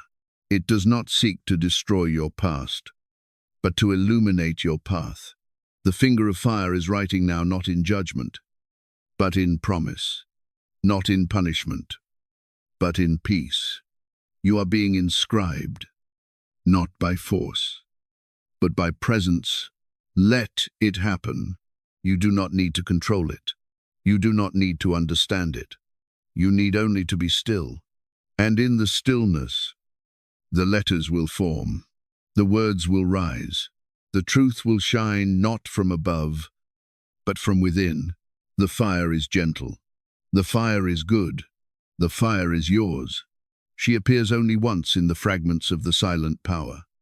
And even then, she has no name, no lineage, no title. She enters without announcement and leaves without farewell. But her presence lingers like incense, soft and sacred. She is not described in detail, only as a woman cloaked in shadow and light, walking barefoot among the stones of Solomon's court. Some say she was wisdom itself. Others whisper she was the Shekinah, the indwelling presence of the divine. But the text offers no confirmation. It only tells us what she said. According to the account, Solomon had withdrawn from his duties. He had grown weary of noise of petitions, of counsel, of the endless weight of the crown. He sat alone in the eastern chamber of the palace, a room built to capture the first light of dawn. There he remained for days, saying nothing, drinking only water, letting the wind speak its wordless language through the lattice windows. And then, one morning, she arrived. No guards stopped her. No trumpets sounded. She stepped quietly into the chamber and stood beside the king. He did not look up. He did not need to. "Why have you come?" he asked. Her reply was brief. "Because you have finally made enough space for me to be heard." The text says nothing more about her origin. It does not record a long discourse or list of teachings. It says only that she sat beside Solomon until the sun set, and that when she departed, the king wept. "I knew her," he said, "and yet I never knew her." It is this mystery, the intimacy without explanation, that makes her unforgettable.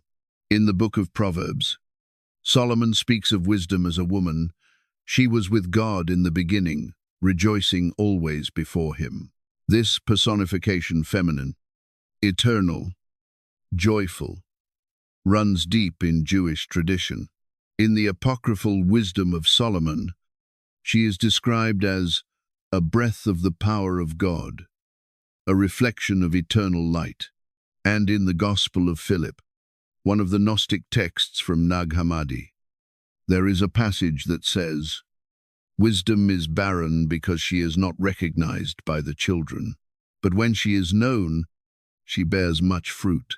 These texts do not speak of a doctrine, but of a presence, a divine femininity that moves quietly through the world, waiting not to be explained, but welcomed.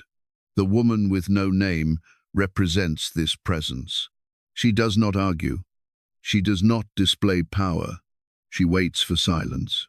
She enters only when the soul has laid down its pride, its questions, its fear.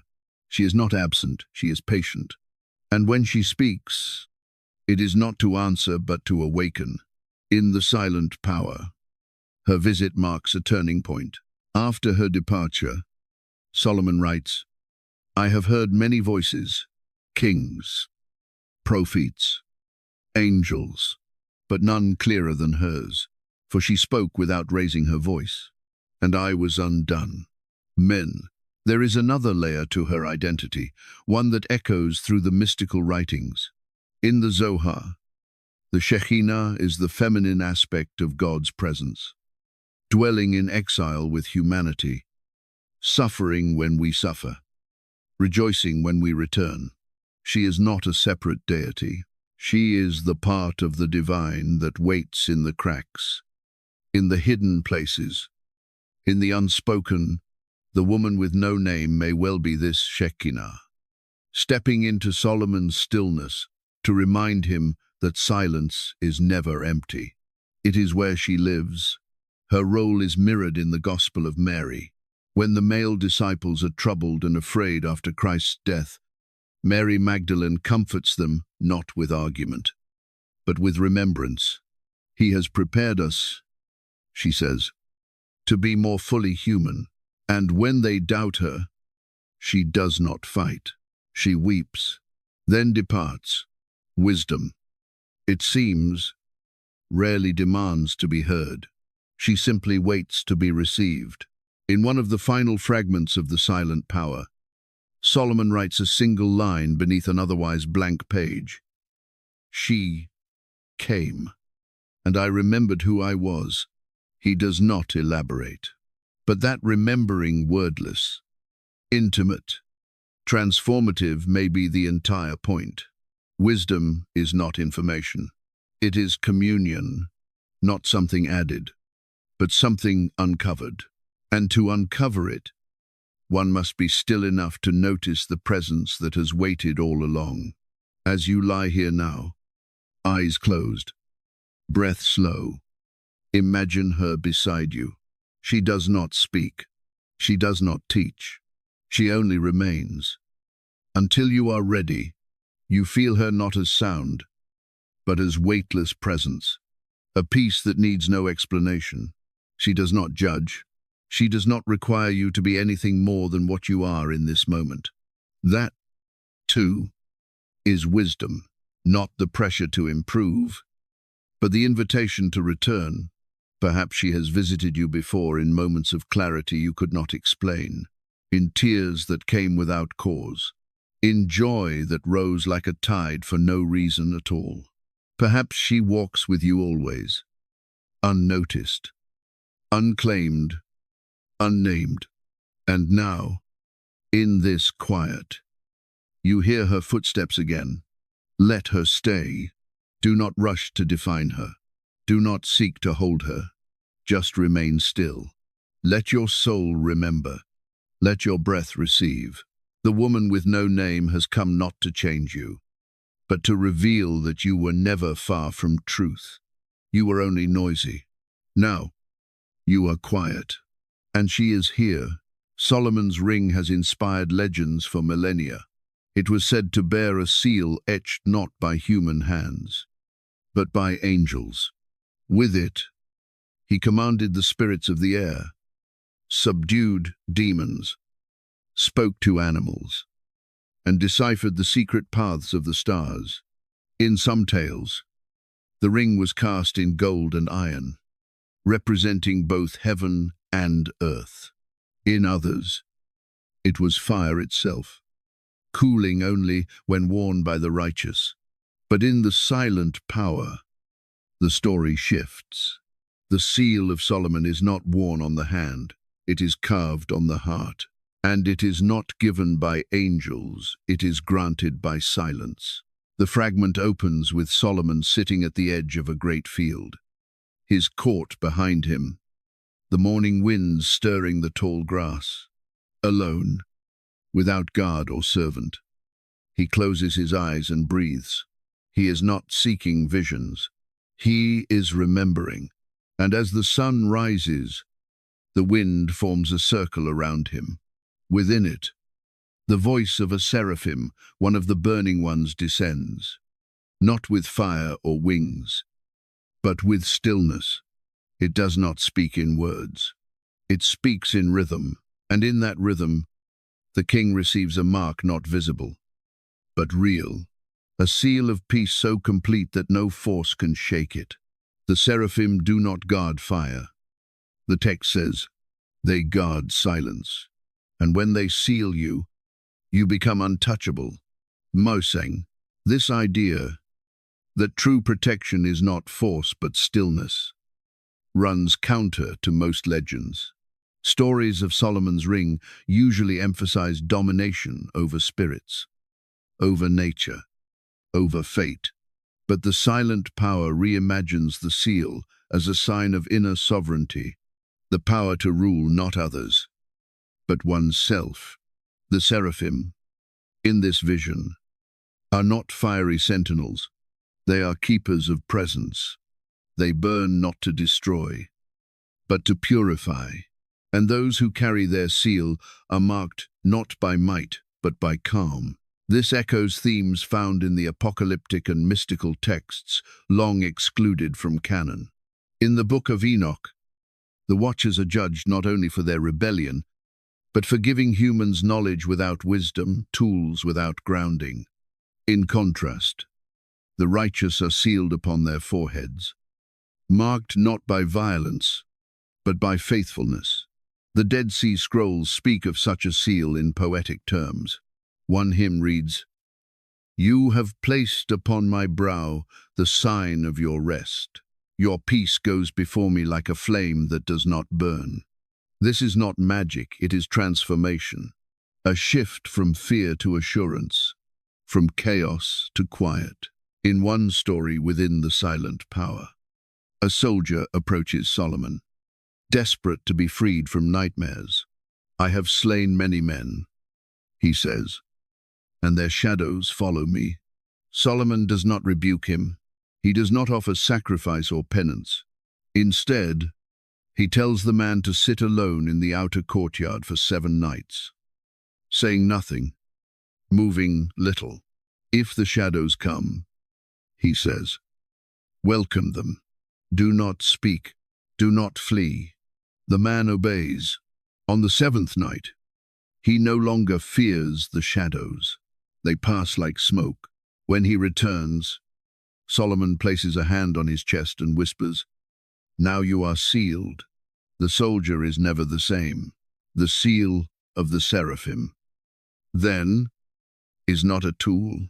It is a recognition, a sign that a soul has learned to remain unmoved in the storm. In the Gnostic texts, especially in the Gospel of Truth, there is a theme of restoration, that the soul is being drawn back to its origin, and when it remembers itself, it is sealed not in the sense of being closed off, but in being protected from illusion. Truth did not come to the world naked, the text says, but in symbols and images, yet truth is within them. The seal is that moment when truth is no longer hidden, when the flame no longer blinds but illuminates. The Zohar tells of the angels who descend not to deliver messages, but to watch for stillness among men. When one becomes silent in the holy way, it says, the angels come near, not with speech, but with sealing. This seal is what Solomon received, not because he was king, but because he listened, because he stopped striving, because he made space for the seraphim to burn without consuming. As you lie here now, your body soft and breath slow, you may feel the edge of that fire, not painful, not frightening, but warm, present, real. It does not ask for anything. It does not force its way in. It waits until you are ready to be still, to receive not answers, but anchoring. The seal does not come through words. It comes through surrender. You do not need to be perfect to receive it. You do not need to be wise or strong. You need only to stop running, to stop grasping, to sit in the tall grass as Solomon did, to let the wind circle you, to let silence find you. And when it does, you may find something resting quietly upon your chest, not a ring, not a symbol, but a certainty that you are seen, that you are guarded, that you are sealed. The seraphim do not mark the loud, they mark the listening. And you, dear listener, have heard enough to be known. There is a vision at the edge of the silent power, preserved in whispers, where Solomon sees the end not just of his reign, not merely of Jerusalem, but of the entire world. It is not framed in violence or destruction, not in apocalyptic terror, but in quiet, a hush that begins in the heavens and descends upon the earth like snowfall in the desert. In this vision, the mountains are not torn apart, and the seas do not rise in rage. Instead, the sun grows still, the winds stop moving, and every living creature forgets how to speak. A silence falls not like death, but like breath held in reverence. And in that silence, the king returns. The scene is described simply. The nations have dissolved. The towers of men stand empty.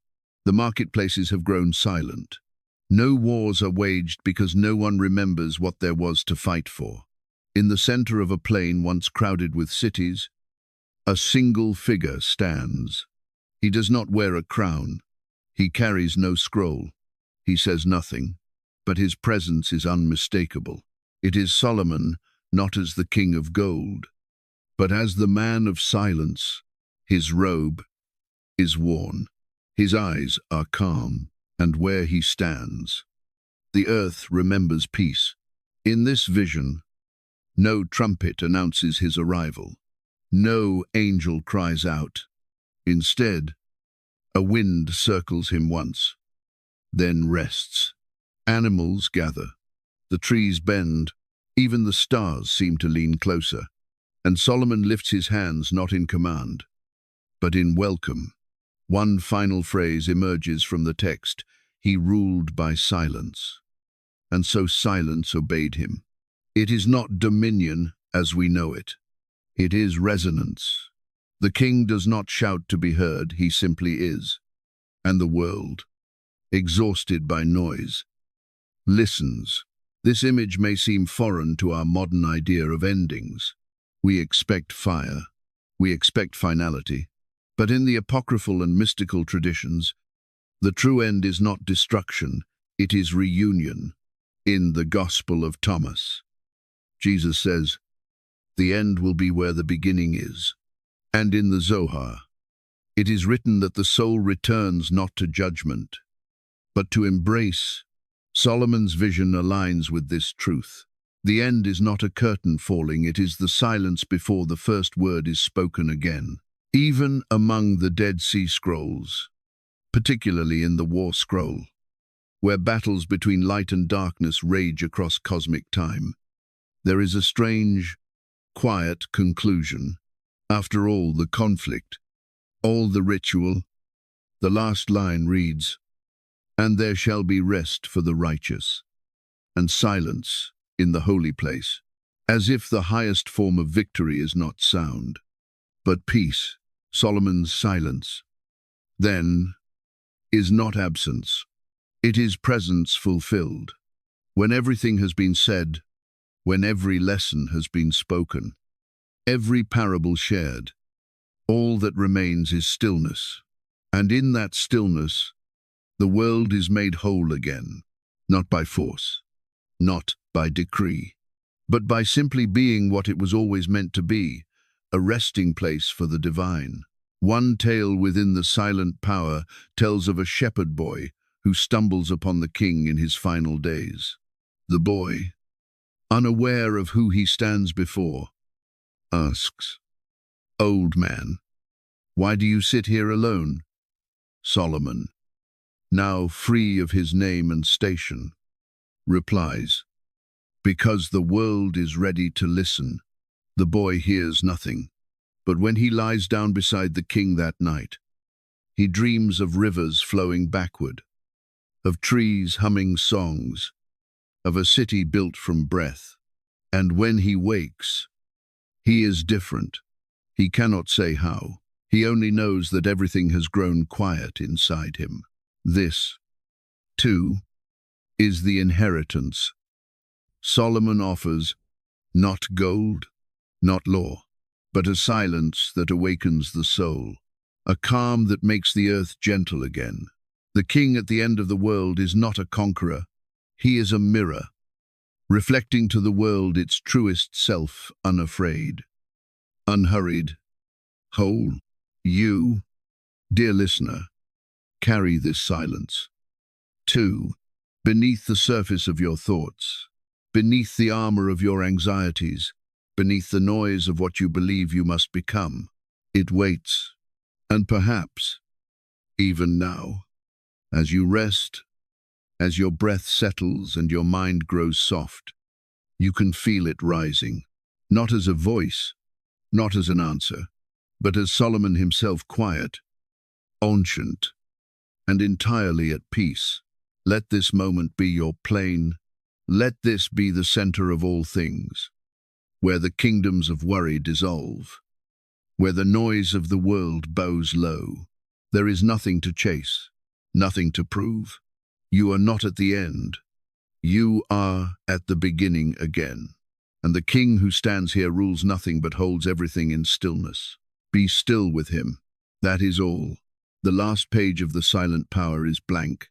No words, No markings, not even a symbol to suggest the thought was ever meant to be finished. And perhaps that is the point. For all the proverbs, all the parables, all the silences wrapped in ink, the truest teaching comes in the form of nothing, not as emptiness, but as fullness that cannot be contained. The final wisdom Solomon offers is not a lesson. It is space, a hush, a sacred pause. The last word is no word at all. In the final parable preserved from the text, a student approaches Solomon one last time. He has followed the king for years, through courts and deserts, through gardens and ruins, through silence and light. And now, old himself, the student kneels and says, "Master, I have only one question left.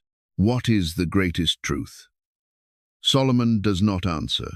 Not that day, not the next. Days stretch into weeks. The student, heartbroken, assumes the silence is refusal. But one morning, before sunrise, he dreams of the king sitting beneath a tree. The wind does not blow. The leaves do not stir. The entire world is still. And in that stillness, the student understands. He wakes weeping not from sorrow, but from peace. He no longer needs the answer. For in the waiting, he had become it. This final story does not end with applause. No miracle occurs. No doctrine is delivered. But in that quiet, the shape of wisdom is revealed. It is not what is said. It is what remains when everything else has fallen away. The silent power is not a map, it is an invitation. And the destination is the space beyond language. This is the thread that runs through all the mystical and forbidden texts buried over time. The Gospel of Thomas closes not with closure, but with riddles. The Zohar trails off into veils of meaning too deep for commentaries to pierce. The scrolls of Qumran speak often of the end of words, when the righteous shall dwell in knowing, not speaking. And even in the canon, the book of Revelation ends not with explanation, but with a simple prayer. Come, we complete her. There is a beauty in this restraint, a gentleness in refusing to finalize what was never meant to be captured. Solomon, the wisest of kings, ends his teachings not with grandeur, but with silence, not because he has nothing left to say, but because there is nothing left that words can carry. As one line earlier in the text reads, "When the lamp is lit within, why shout in the darkness?" You may have felt this before. That moment after tears when peace arrives, that breath after release, that stillness in prayer when the asking falls away and only presence remains. It is not loud, it is not earned, but it is real, and it is more than enough. Solomon's final lesson, then, is not a revelation, it is surrender, not to ignorance, but to mystery. The mind seeks to solve, the soul seeks to stay, and when all the teachings have passed, all the symbols have faded, all the metaphors have done their work, what remains is this: a quiet joy, a holy stillness, a peace that no argument can disturb. One ancient tradition holds that when Solomon died, no trumpet sounded, no cry of mourning pierced the air. Instead, a great silence fell across the land. Birds did not sing. Markets did not open. Even the wind paused. For one full day, the world simply listened. And in that listening, it honored him. As you rest now, let this final chapter fold gently around you. Let your thoughts drift like incense in an empty room. You do not need to remember every parable. You do not need to understand every word. What you carry is not the text, it is the transformation. You have not come to memorize. You have come to meet yourself again. And what you find is this: the last word is trust. Trust in the silence. Trust in what breathes between the lines. Trust in the presence that waits when striving ends. The last word is stillness. The last word is surrender. The last word is no word. Let it be. You have walked slowly, gently, through the hush of Solomon's final teachings, not the ones carved in stone or recited in public courts, but the hidden ones, the ones whispered in chambers of silence, written in flame, passed not from mouth to ear, but from breath to soul. The journey has not been about gathering knowledge. It has been about letting go of noise, letting go of control, letting go of the belief that truth must always be spoken aloud. In these quiet hours, you have not studied the silent power. You have become it. From the first parable of the backward-flowing river to the final vision of the king at the end of all things, a thread has been woven through your heart. It is not made of words or logic. It is made of stillness. It is made of a presence that has no name and needs no name. And you have felt it, not always clearly, not always fully, but enough. Enough to know that there is a deeper rhythm beneath your thoughts, a quieter wisdom beneath your questions. Solomon's wisdom was never meant to live only in books. It was meant to be remembered in the way you breathe when the room is dark and your spirit is soft, in the way you listen when no one else is speaking, in the way your heart leans toward mystery. Not out of fear, but out of recognition. You were made for this kind of knowing, not the kind you must defend, but the kind you rest in. You may never know if the silent power truly existed in its entirety, buried in jars or hidden in ancient caves. But what matters more is that it exists now in you, because every time you choose silence over noise, presence over performance, gentleness over pride, you echo its truths, and those echoes are eternal. So now, as this journey closes, there is nothing left to do. No grand lesson, no final word, only a blessing, a soft one, the kind that does not announce itself, but stays with you long after it's been spoken. May your nights be peaceful. May your thoughts grow still. May your breath be your teacher, and your silence your guide. And may the wisdom that found Solomon find you, in the quiet, again and again and again. Good night.